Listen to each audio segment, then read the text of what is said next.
जे टाळणे अशक्य दे शक्ती ते सहाया. जे शक्य साध्य आहे निर्धार दे कराया. मज काय शक्य आहे अशक्य काय. माझे मला कळाया दे बुद्धी देवराया. माझे मला कळाया दे बुद्धी देवराया. माझे मला कळाया दे बुद्धी देवराया. नमस्कार. निरामेडी ॲडिक्शन सेंटरच्या या इन्फॉर्मेटिव्ह पॉडकास्ट सिरीजमध्ये मी मुक्ता ढवळे तुम्हा सर्वांचं खूप खूप स्वागत करते.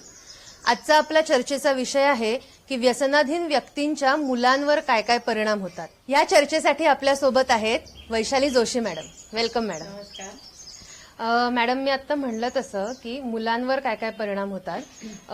मला खरं प्रश्न असा विचारायचा आहे की ऍक्टिव्ह पार्टिसिपेशन खरं तर मुलांचं काहीच नाहीये. म्हणजे तो ॲडिक्ट व्यक्ती, त्याच्या आयुष्यात घडणाऱ्या गोष्टी या सगळ्यामध्ये नकळतपणे मुलं त्या कॉन्सिक्वेन्सेसचा एक पार्ट बनून जातात. तर त्याचे काही टप्पे आपण आज बघितले तर चालतील का? सगळ्यात पहिला प्रश्न मला असा विचारायचा आहे की एकदम लहान वयातलं मूल ज्याचे अजून विचारच तयार झाले नाही आहेत, मतं तयार झाली नाही आहेत, म्हणजे साधारण 2 ते 10 वर्षाची मुलं, तर हे जेव्हा त्यांच्या घरातली, त्यांच्या जवळची व्यक्ती व्यसनाच्या अधीन होताना बघते किंवा ती त्यांच्या जवळ ऍक्टिव्हली काही पार्टिसिपेट करताना दिसत नाही आहे, तेव्हा त्यांच्यावरती काय परिणाम होत असावे? परिणाम निश्चित होतात, म्हणजे त्यामध्ये तर काही शंकाच नाही आहे. आणि जसं मगाशी तू म्हणलीस की त्यांचा त्याच्यामध्ये सक्रिय कुठल्याही प्रकारे सहभाग नसतो, पण they are always at the receiving end. त्याचे सर्व परिणाम, मग ते विविध लेवलला, विविध भागांमध्ये, मग ते आर्थिक असोत, सामाजिक असोत, भावनिक असोत, ते सगळे परिणाम त्यांच्या आईच्या जोडीने त्यांना पण भोगायला लागतात. तर त्यामुळे ह्या मुलांबद्दल एक विशेष आम्हा काउन्सिलर्सना तर आस्था असते.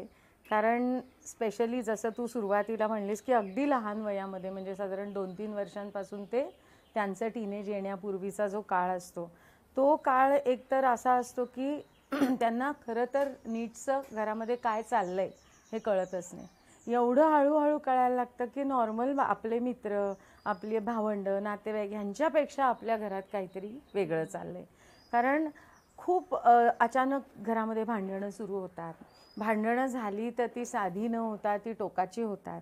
आवाज वाढलेले असतात. कधीतरी शारीरिक लेवलवर कुठेतरी हिंसा म्हणा, धपाटे देणं म्हणा, रडारडी म्हणा, ह्या सर्व गोष्टी त्यांना दिसायला लागतात. आणि एकतर त्यांना त्यातलं कारण कळलेलं नसतं. पण आपली आई आत्ता खूप दुःखात आहे, आपली आई आत्ता खूप चिडली आहे आणि तिला काहीतरी होतंय हे त्यांना खूप जास्ती कळतं. आणि आपल्या सगळ्यांना माहिती आहे की लहानपणी तरी मुलांचं आईबरोबरचं जे एक नातं असतं ते सगळ्यात, आपण ज्याला प्रायमरी म्हणतो तसं असतं. त्यामुळे आपल्या आईला असं बघितलं की एकतर ती खूप घाबरतात, खूप त्यांना असुरक्षित वाटतं. कारण कित्येकदा मोठी माणसं जेव्हा भांडायला लागतात तर त्यांना भान राहत नाही. खूप वेळेला खूप टोकाची वाक्य बोलली जातात की मग अशाने मी तुला सोडूनच जाईन, मला तुझं तोंडच पाहायचं नाही आहे, मी इथे राहते ही चूकच करते. तर एक कुठेतरी एक बेसिक सुद्धा असुरक्षितता तयार होते की अरे बापरे, माझी आई आणि माझे बाबा भांडले तर माझं कसं होणार, किंवा अनेकदा खरं तर मुलांना घेऊन निघून पण जातात त्या. म्हणजे ही पण अनसर्टनिटी आहे की मी त्यांच्यासोबत राहतोय नाही राहतोय. अगदी, म्हणजे त्यापुरत्या तर खूप वेळेला आमच्या ॲडिक्टच्या बायका निघून जातात, कारण ते असंही होतं. दुसरी गोष्ट लहान मुलांच्या बाबतीत अशी होते की त्यांना ना 2 प्रकारचे वडील दिसतात. एक असतात जेव्हा तो बाबा शुद्धीत असतो तेव्हा तो प्रेमळ असू शकतो, तो त्या मुलासाठी वेळ देणारा असतो, तो बऱ्यापैकी नॉर्मल्सीकडे असणारा असतो. आणि व्यसनाच्या अंमलाखाली आला की तोच बाबा आयदर तो झोपलेलाच असतो, कुठेतरीच पडतो, कसा तरीच वागतो, त्याला ना कपड्याचं भान असतं ना त्याच्या आवाजाचं भान असतं.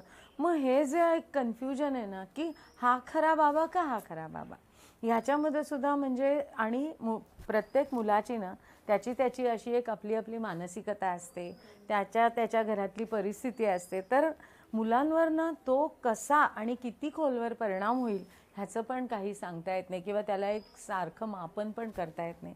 कारण जी जास्त संवेदनशील मुलं असतात ना ती खूप जास्त त्याच्यामुळे घाबरायला लागतात. म्हणजे असं दिसतं बघा की त्यांची पर्सनॅलिटी इतकी बदललेली असते, त्यांच्यामध्ये आत्मविश्वास नसतो, ती खूप एकटी एकटी असू शकतात, त्यांना कोणाशीच व्यक्तच व्हायची सवयच राहत नाही. कारण कसं होतं की ह्या व्यसनाधीनतेचा प्रॉब्लेम जसा वाढायला लागतो तसे त्यांच्या आईचे पण त्यांना मूड स्विंग्स अनुभवावे लागतात. कधीतरी ती आई खूप करवादलेली असते, चिडलेली असते, कधीतरी रडत असते, कधीतरी खूप प्रेमळ असते. आणि मग अशा वेळेला त्यांना पण ते समजेन असं होतं की नक्की काय आपल्या घरात चाललंय. बरं, जे चाललंय ते काही छान नाही आहे, आनंदात नाही आहे, कम्फर्टेबल नाही आहे. याच्यामुळे एकतर मुलांच्या, आपण पूर्वी हे आपल्या ह्याच्यातनं पाहिलंय बघा की भावना या संसर्गजन्य आहेत. त्यामुळे घरातल्या मोठ्या माणसांचे जेव्हा मूड ठीक नसतात त्या घरातली मुलं मग तुम्हाला गुणगुणताना काहीतरी चित्र काढताना दिसत नाही. ती खूपदा कोपऱ्यात बसलेली असतात, ती खूपदा घाबरलेली असतात. एक तर पहिलं त्यांचं व्यक्त होणं बंद होतं, कारण त्यांना खरंच कुठेही नीट सुरक्षितता वाटत नाही. घरामधलं वातावरण जेवढं स्थिर असतं, जेवढे आईवडील ज्याला आपण प्रेडिक्टेबल आणि स्टेबल वागत असतात, तितकी त्या मुलाची जी लहानपणापासूनची होणारी वाढ आहे ना ती अतिशय चांगल्या पद्धतीने होते. ते मूल पुढे बाहेरच्या जगाला चांगल्या प्रकारे तोंड देऊ शकतं. पण घरामधली जी अस्थिरता आणि अनपेक्षित होणारे बदल जे असतात त्याच्यामुळे कधीकधी मुलांची व्यक्तिमत्वसुद्धा खूप, ज्याला आपण नाजूक किंवा कमकुवत होताना दिसतात. आणि मग त्याचा सुद्धा परिणाम असा होतो की त्यांना ते एकतर ना खूप कानकोंडे होतात, कारण त्यांना कुठेतरी हेही दिसतं की आपली आई चार लोकात हे काही बोलत नाही. घरामध्ये जे सगळं गोंधळ चालू असतो ते बाहेर गेल्यावर आपली आई वेगळी असते. मग कुठेतरी त्यांना हे कळतच नाही की हा प्रॉब्लेम तर आहे पण ह्याच्याबद्दल वाच्यता करायची नाही आहे. मग कुठेतरी ती घुसमट होते, तो कोंडमारा होतो. आता मी मगाशी जसं म्हणलं की एखादं मूल अतिसंवेदनशील असतं तर आम्ही असंही पाहिलंय की कधी कधी मुलांना वाटतं माझ्यातच काहीतरी घोटाळा आहे, म्हणून माझे बाबा असे दारू पितात, म्हणून माझी आई एवढी चिडते किंवा रडते. मग इथे कुठेतरी एक प्रकारचं स्वतःबद्दलची नावड किंवा गिल्ट असं सुद्धा नकळतपणे तयार व्हायला लागतं. वय इतकं लहान असतं की यातलं कळून कुठलाच परिणाम होत नसतो, पण परिणाम मात्र दूरगामी होतात. कारण फ्रॉइडियन याच्याप्रमाणे जसं म्हणतात की आपलं व्यक्तिमत्व घडण्यात आपली पहिली जी फॉर्मेटिव्ह इयर्स ज्याला म्हणतात ती खरंच खूप प्रभावी आहेत. आणि आम्हालाही आता लोकांमध्ये काम करताना हे जाणवतं की लहानपणचे जे ट्रॉमाज असतात, जी येणारी दुःख असतात त्याचा दूरगामी परिणाम दिसतो. सो काही वेळेला ही मुलं ते गिल्टसुद्धा घेतात. कुठेतरी त्यांना हे कळतं की ओ याच्याबद्दल बोलायचं नाही. मग एक घुसमट करण्याचा पॅटर्न सुरू होतो की त्यांच्या मनातलं किंवा त्यांना जे वाटतंय ते सहजगत्या ते बोलायचे बंद होतात. आणि कारण त्यांना लक्षात येतं की आपली आईसुद्धा काही बोलत नाही बाहेर, आपल्या आईचे पण जसे दोन चेहरे आहेत. सो एक कुठेतरी म्हणजे वाईट आणि सिक्रेटिव्ह नाही पण इंट्रोवर्ट ज्याला आपण म्हणतो तसे खूप व्हायला लागतात. म्हणजे सहजपणे विचार व्यक्त केलेत असं नाही दिसत. कधी कधी असं दिसतं की चित्र काढलं तर त्यात ते स्वतः आणि आईच असते पण बाबा नसतो. म्हणजे आपण बघतो बघा की लहानपणापासून मोठं होत असताना आपल्या सर्वांना रोल मॉडेल्सची खूप गरज असते. आपल्यासमोर आपली आई आणि वडील हे मेन आदर्श असतात. आता इथे जेव्हा एक रोल मॉडेल ॲब्सेंट राहायला लागतं तर आम्हाला हे स्पेशली मुलगे जे असतात त्यांच्या बाबतीत खूप जाणवतं की त्यांच्यावरती तर खूप विचित्र किंवा टोकाचे परिणाम होताना दिसतात. मी त्यांच्या पुढच्या वयाच्या ह्याच्यात त्याबद्दल जास्त डिटेल सांगतेच, पण परिणाम असा होतो की जो अजिबात त्यांच्यासाठी चांगला नसतो. म्हणजे इट इज ऑलवेज हार्मफुल असंच आपल्याला म्हणूया, दुष्परिणामच त्याला जास्त करून नाव देता येईल. आणि दुसरी गोष्ट अशी होते की दुर्दैव आहे हे खरं तर, पण कधीकधी लहान मुलं आता खाली खेळायला गेली तर लोकसुद्धा कधीकधी इतके क्रूर किंवा असंवेदनशील असतात. म्हणजे माझ्या एका पेशंटचा मुलगा मला म्हणला होता की खाली म्हणलं खेळायला वगैरे जाता का, तर म्हणलं नाही जातो मॅडम हल्ली. म्हणलं काय झालं, तर म्हणलं अहो नाही ते शेजारचे काका विचारतात काय मग काल बाबा कसे आले चालत, स्वतःच्या पायाने आले का आणलं त्यांना नेहमीसारखं. आता हे जे वाक्य आहे की नाही ह्याच्यामध्ये कुठेतरी, आणि मग बाकीच्यांनी हसणं, हे सगळं खूप ना अपमानास्पद होतं, लाजिरवाणं होतं. म्हणजे एक्झॅक्ट कळत नाही पण त्या मुलाला हे नक्की कळतं की आपल्याला काहीतरी प्रकारे टोचलं जात आहे, नावं ठेवली जात आहेत. हे त्या मुलासाठी खूप पेनफुल असतं. आणि मग कधी कधी जसं आपण ॲडिक्टच्या बायकोबद्दल म्हणतो की त्याही जसं सोशल कॉन्टॅक्ट टाळायला लागतात, तशी कधी कधी मुलं सुद्धा टाळतात. म्हणजे मुलं शाळेत मित्रांमध्ये मिसळतात का तर मिसळतात, पण घरी कोणाला आणत नाही. वाढदिवसाला आपल्या मित्रमैत्रिणींना बोलवणं ही खूप आजकालच्या ह्याच्यात तर खूप स्वाभाविक, नॉर्मल आणि होणारी गोष्ट आहे. पण ह्या मुलांना त्यांच्या बर्थडे पार्टीला खरं सांगायचं तर कोणाला बोलवायला कम्फर्टेबल वाटत नाही. म्हणजे खूपदा ती म्हणतात की नको नको नाही मॅडम, माझे मित्र घरी नाही आहेत. आणि हे ऐकलं की सुद्धा आपल्याला खूप वाईट वाटतं बघा, कारण ही किती साधी गोष्ट आहे म्हटलं तर. पण इतक्या छोट्या साध्या गोष्टी सुद्धा त्यांच्या आयुष्यातनं हळूहळू कमी व्हायला लागतात. सो एक प्रकारे जे एक सहजगत्या आनंदात, म्हणजे एक पोर असं कसं स्वप्नील काहीतरी गुणगुणतंय, हे सगळे भाग त्यांच्या आयुष्यातले खऱ्या तर बंद होतात. म्हणजे त्यातला सहजपणा जातो, त्यातली नॉर्मल्सी जाते. आता आई बाबा आपले आपले सदा घरात बसून असू शकतात, काय सारखे आई बाबा गप्पा मारत असतात असं नाही, पण चांगलं चालू असतानाची शांतता आणि काहीतरी बिनसलंय आणि मग येणारी शांतता, हे मूल कितीही लहान असलं ना तरी सेन्स करतं. आणि त्यामुळे त्याला घरातली शांतताही भीतीदायक वाटते आणि घरातले वाढलेले आवाजही त्याहून जास्त भीतीदायक वाटतात. सो एक प्रकारे आम्ही हेही बघितलं की काही काही मुलं ना फक्त घरात राहायला लागतात, पण त्यांची, आणि काही मुलं घरात टिकतच नाही.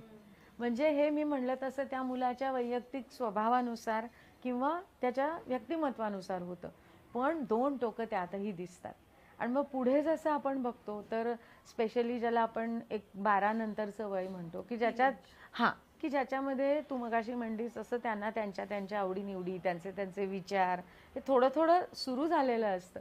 इथे सुद्धा परत दोन ठळकपणे हे दिसतात आम्हाला की काही वेळेला ॲडिक्टची मुलं ही स्पेशली जास्त समजूतदार असतात, शांत असतात, सगळ्या गोष्टी योग्य प्रकारे करणारी असतात आणि मग ती थोडीशी पोक्तही असतात, इंट्रोव्हर्ट असतात, पण खूप शहाणी झालेली असतात.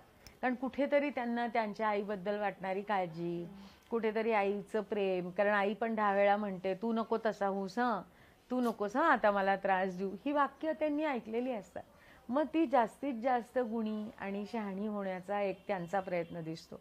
सो कधी कधी ते एक एक्स्ट्रीम दिसतं आणि कधी कधी दुसरं एक्स्ट्रीम दिसतं की जसं आपण मगाशी म्हणलो ॲब्सेन्स ऑफ रोल मॉडेल, आणि स्पेशली मुलगे, तर मग ती मुलं जास्त रिबेलियस, जास्त डिफाईन्ड बिहेवियरमध्ये दिसतात की ती कदाचित आरेला कार्य करतील, त्यांची शाळेमध्ये व्यवस्थित भांडणं मारामाऱ्या सुरू होतात, कधीतरी ते अभ्यास चुकवतात, कधीतरी ते शाळेचे तास चुकवतात. एक प्रकारे ज्याला आपण सामाजिक चौकटीतनं किंवा प्रवाहातनं जाणं म्हणतो त्याला ते कुठेतरी छेद देताना दिसतात. आणि एक बेदरकार वृत्ती आलेली दिसते की का, अरे शाळेत का नाही गेलात, नाही गेलो मग.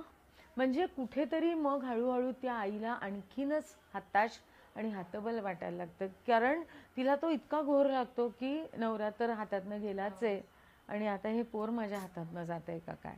कारण ती मुलं ना तेही एक कुठेतरी असतं की आपले वडील काय बरं करतात ह्याचं आकर्षण, कुतूहल, आणि मग कधी कधी ती फार लहान वयात त्याकडे वळलेलीही दिसतात. मग करून तर बघूया हा जो एक फॅक्टर जो ओव्हरऑल यंग जनरेशनमध्ये असतो तो ह्यांच्यामध्ये जर जास्त असला तर कधी कधी हेही दिसतं की लहान वयामध्ये तेही व्यसनाकडे वळलेले दिसतात आणि चोरून काहीतरी करायला लागणं हा जो भाग असतो. बरं, व्यसन ज्या घरात आहे ना त्या आईवडिलांचा होणारा एक मेजर प्रॉब्लेम असा आहे की स्पेशली व्यसनी माणसाला आपल्या मुलाला टोकताच येत नाही.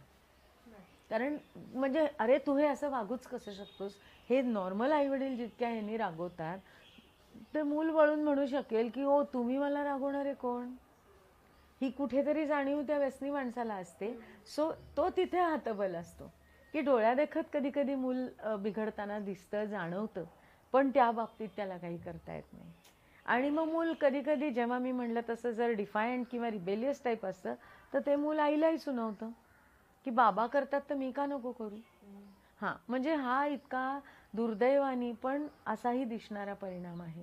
सो इथे मग काय होतं की ती मुलं एकीकडे अशी दिसतात की ती बाहेर असतात, ती म्हणजे मारामाऱ्या करतील, कधी कधी हिंसा करतील, कारण त्यांनी हिंसा बघितलेली खूप. हिंसा हा त्यांच्यासाठी अनोळखी प्रकारच नाहीये.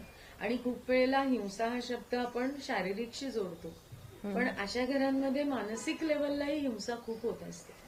जेव्हा आपण अतिशय तोडून एकमेकांना टोकाचं बोलत राहतो ना, ती सुद्धा लहान मुलासाठी हिंसा आहे. बरोबर. की मला ना तुला आता मारून टाकावं असं वाटतं.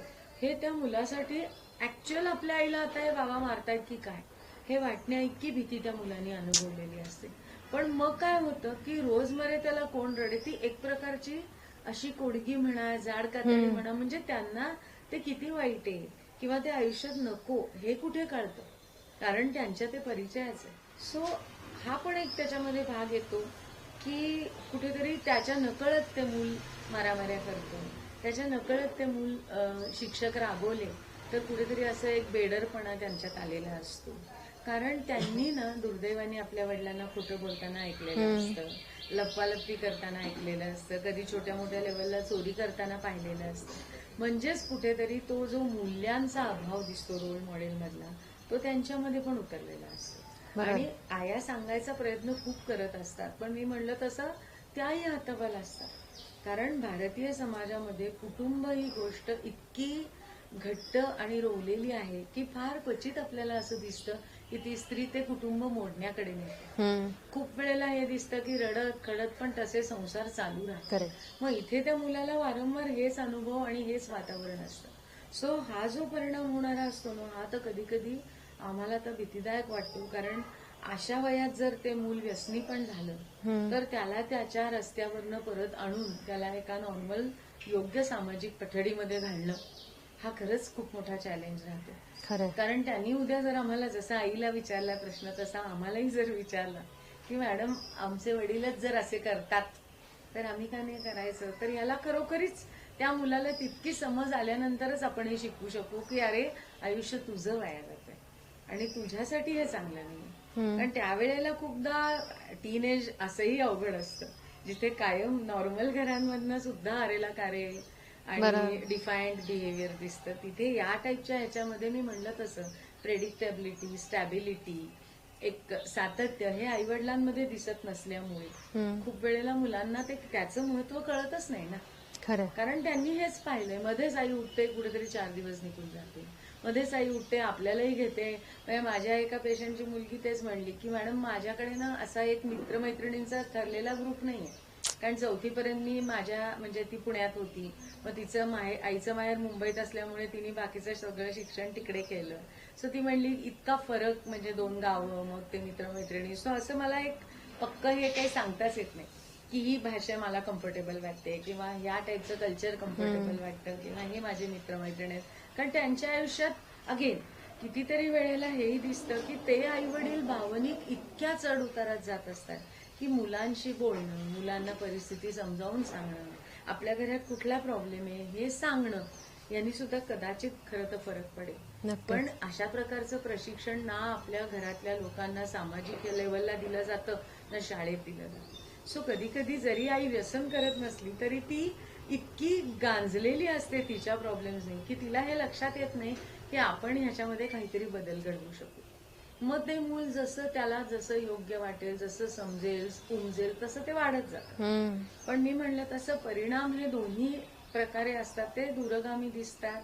आणि जे मी मगाशी म्हणलं समजूतदार आहे, शहाणं आहे, ते सुद्धा मूल खरं आनंदी असं नाहीच म्हणताय.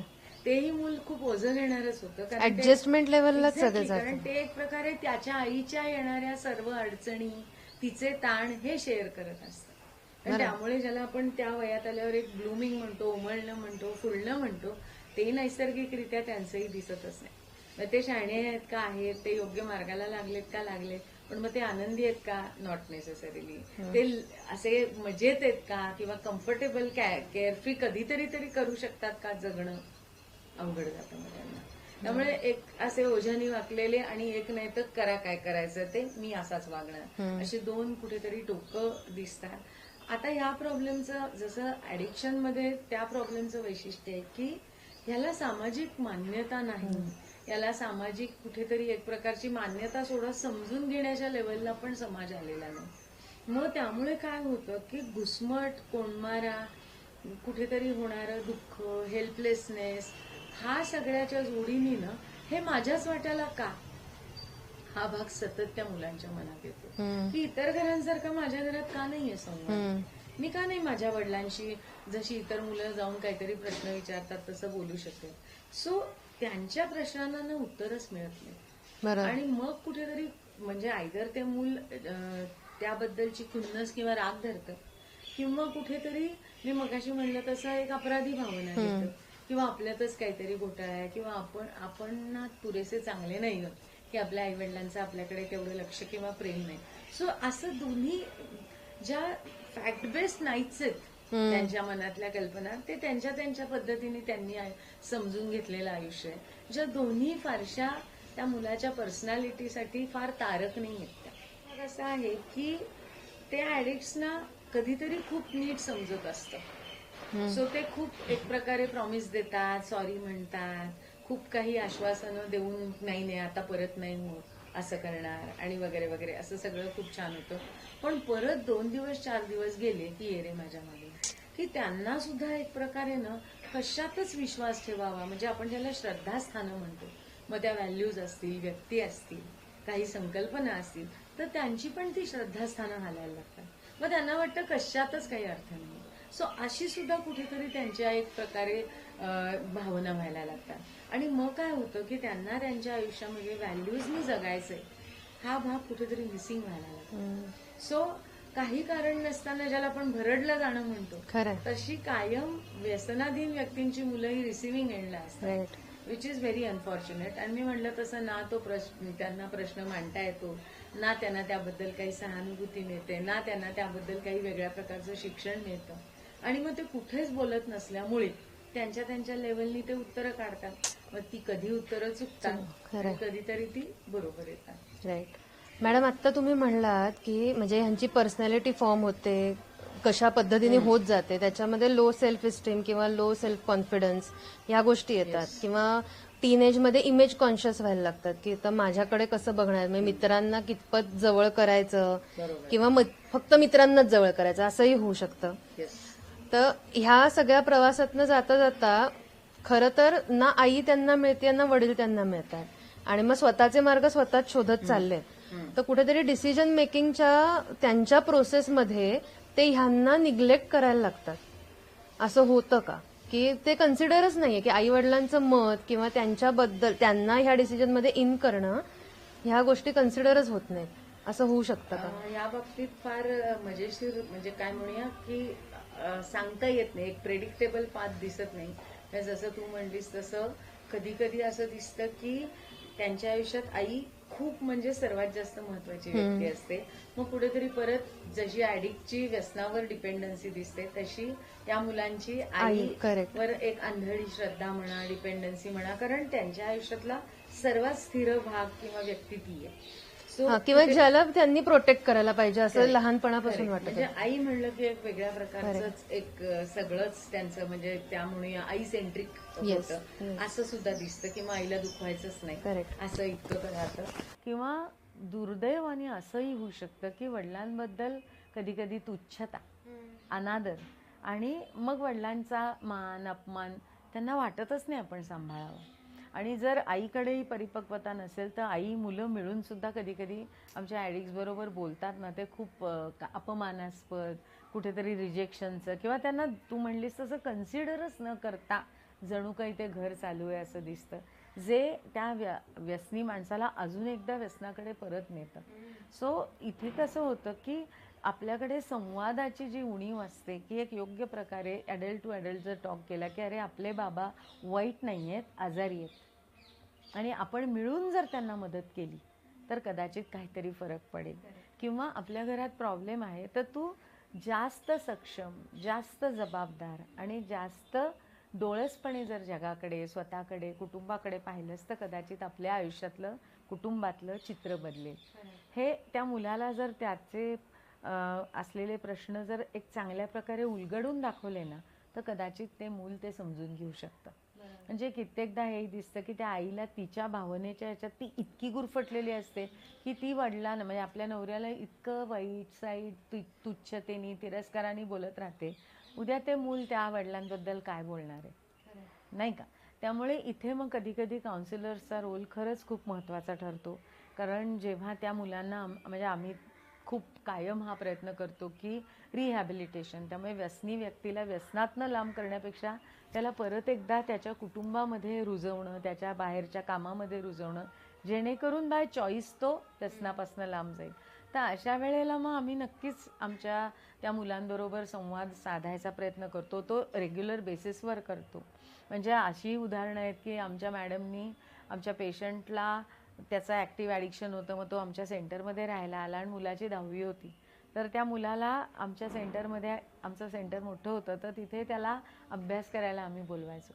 कारण ती स्टडी लीव असते ना. आता ते आई म्हणाली अहो मी जाते कामाला, ते पोरगं इकडं तिकडं त्याचं काहीतरी, मग त्याला आम्ही आमच्या इथे पूर्ण महिनाभर तो अभ्यास करायला यायचा.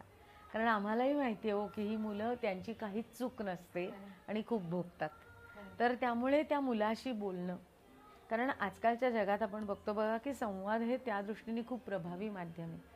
त्या मुलाला जर त्यातला प्रश्नाचा भाग समजला, वडिलांची अगतिकता समजली किंवा आजार समजला, तर कदाचित चित्र वेगळं दिसू शकतं. निदान हे तर त्या मुलाला कळतं की अरे मी त्या वाटेने नाही जाणार बाय चॉईस. त्यामुळे यामध्ये त्या मुलाचं त्या आजाराबद्दलचं प्रशिक्षण, त्याच्याशी सततचा संवाद आणि त्याच्या व्हॅल्यूज कुठेतरी एकदा परत आपण तपासणं आणि त्याला कुठेतरी त्याचा योग्य ह्याचा एक ओळख करून देणं, हे काम जर आम्हाला जमलं काउन्सिलर्सना, तर या मुलांमध्येही फरक होताना दिसतो. ह्यासाठी फॅमिलीला आजाराबद्दल खरं तर माहिती असणं किती गरजेचं आहे हे जाणवतं. म्हणजे या पॉडकास्टचा खरंच किती चांगला उपयोग होऊ शकेल आणि तो त्या त्या व्यक्तींपर्यंत पोहोचला तर खूप बरं होईल. म्हणजे आजार जरी घरच्यांनी त्या मुलापर्यंत पोहोचवला ना, तरी कदाचित बघण्याचा दृष्टिकोन नक्की बदलेल. थँक्यू सो मच मॅडम, खूप छान माहिती दिली. हा एपिसोड आवडला असेल तर लाईक करा, शेअर करा आणि सबस्क्राईब करा. धन्यवाद. धन्यवाद.